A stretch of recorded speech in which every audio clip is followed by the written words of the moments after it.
don't think Tank's gonna beat Frank Martin, but if he did, he wouldn't fight me because I'm moving up. I'm not doing 140. I'm going 147. I can't make 140.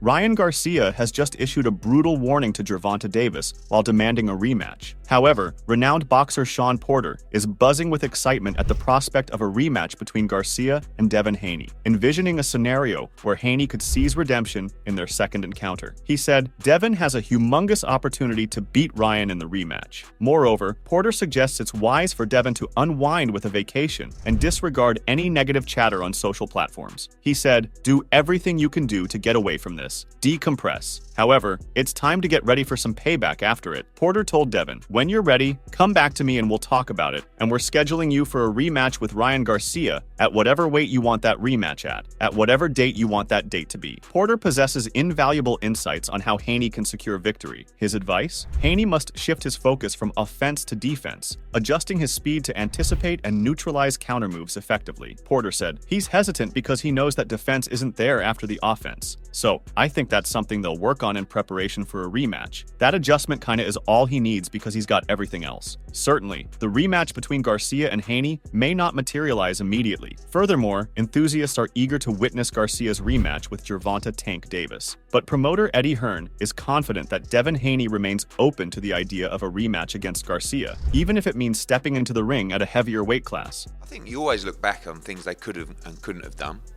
I thought Devin tied him up a lot early in the fight, tactically, not because he was holding on.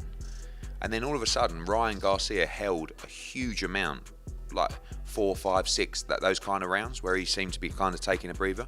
Considering Garcia's post-fight declaration about stepping up to welterweight, might this throw a wrench into the possibility of a rematch with Haney, who remains the reigning WBC super lightweight champion? In an interview with Boxing News, Hearn, who was co-promoting Haney for this event, made it clear that he did not believe that. Listen, if the rematch is at 147, I'm sure Devin would be up for that, I think the rematch is huge. Hearn said that if the rematch was at 147, he was sure Devin would be up for it. He believed the rematch was significant, as the two fighters had done good numbers together and were both in their prime. Hearn also mentioned that Ryan had many options and was already a star before the fight, but had become an even bigger star now. Those guys did good numbers together. Like I said to you earlier, they're two guys in their prime. Ryan's got a lot of options. He was already a star going into that fight.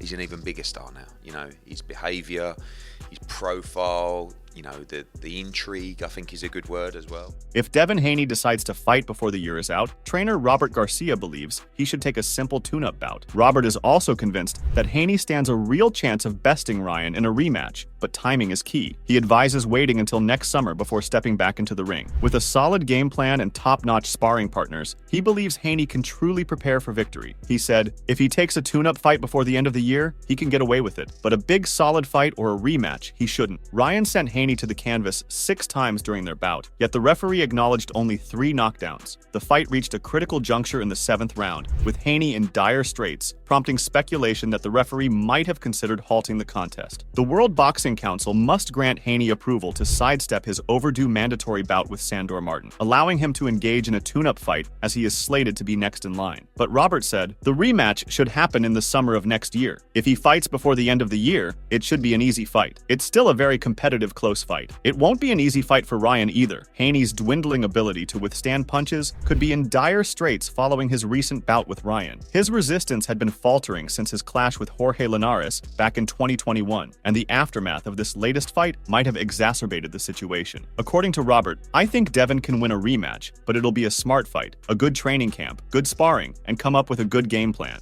In a rematch, Haney won't be able to evade being caught by one of Ryan's potent check left hooks, and he will probably collapse immediately after being struck." Robert said, "When it's a title fight and your opponent doesn't make weight and you lose the fight, the title should be vacant. That's the way it's always been. If it was a title fight, it only counted for Haney because he's the champion." Robert added that if someone lost, they weren't the champion anymore and felt the title should have become vacant. He said, "If you lose, you're not the champion anymore. The title should have gone vacant. I'd rather not have a title and come back slowly with the Haneys. In a recent interview with Fight Hype, Devin Haney's cornerman, Rodney Chrysler, shared that Garcia's unconventional pre-fight ritual had surprised them. He mentioned that when he visited Ryan's room, he found him relaxed with a 4-band violinist. Rodney observed that Ryan's aura was calm. He said, "I went to his room. Ryan was relaxed. He had a 4-band violinist in the room and his karma was just cool. When I saw that, I was like, and I told Devin Haney's team, hey man, this guy, he had new violin music getting his aura right. All that right there means a lot."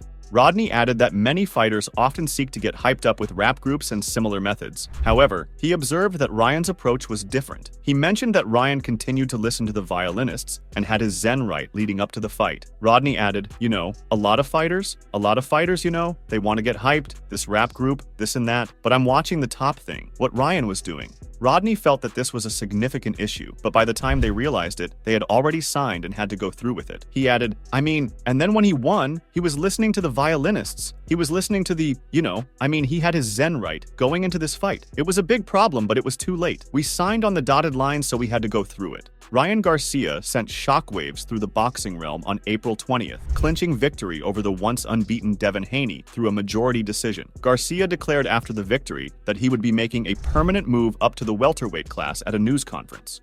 I never even technically fought at 140. I fought every time at 143. My body can't literally go lower than 143. It's impossible. I tried every technique. Can't do it. Following the typical aftermath of a significant bout, the scrutiny within the sporting community is inevitable. Former welterweight champion Keith Thurman has stepped into the fray, offering his insights on Haney's recent setbacks. Thurman said, "Congrats, Ryan. No Pop Haney has no survival skill. No adjustments he had time to pull it together. Tonight was not his night good fight. Not fight of the year like the commentators were hyping. Run it back, Ryan. Those pillow hands can't hurt you easy money." Paulie Malignaggi, a boxing champion and analyst, thinks the defeat gave spectators a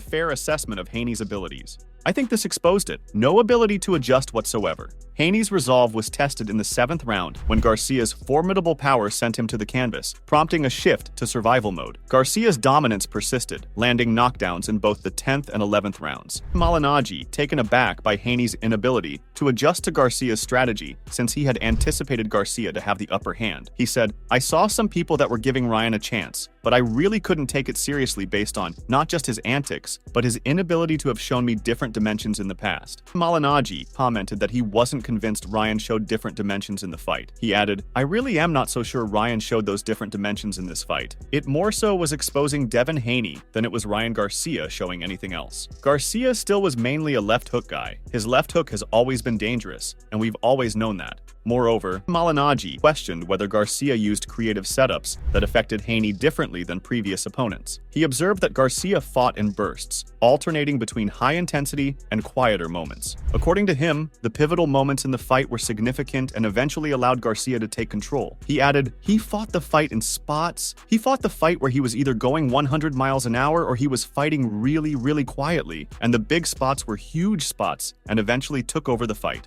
On the other hand, Ryan Garcia is not one to mince words, and his recent tweet directed at Gervonta "Tank" Davis is a clear indication of his intentions and desire for a rematch. Garcia tweeted, "Everyone want to talk about the little stupid Tank. Let's fight the nuff of that funny talk. Come see me at 144 and let's stop the talk. If you beat Frank, let's run it, Gervonta." On the other hand, Garcia found himself on the receiving end of unexpected counsel from Tank. Davis, known for his fierce competitiveness, surprisingly suggested to Garcia that it might be time to hang up his gloves and retire from the boxing ring. Davis showed his happiness at Haney's defeat, despite his ongoing conflict with Haney. That didn't stop him from making fun of Garcia, though. "It's best Ryan retire now. He's gonna get hurt badly," Davis noted in a tweet that has been deleted. Davis's remark probably arises from a conversation between Garcia and his promoter, Oscar De La Hoya, regarding the prospect of a rematch with Davis at their press conference following the fight. Make sure to check out some of our other videos on the screen if you enjoyed this one.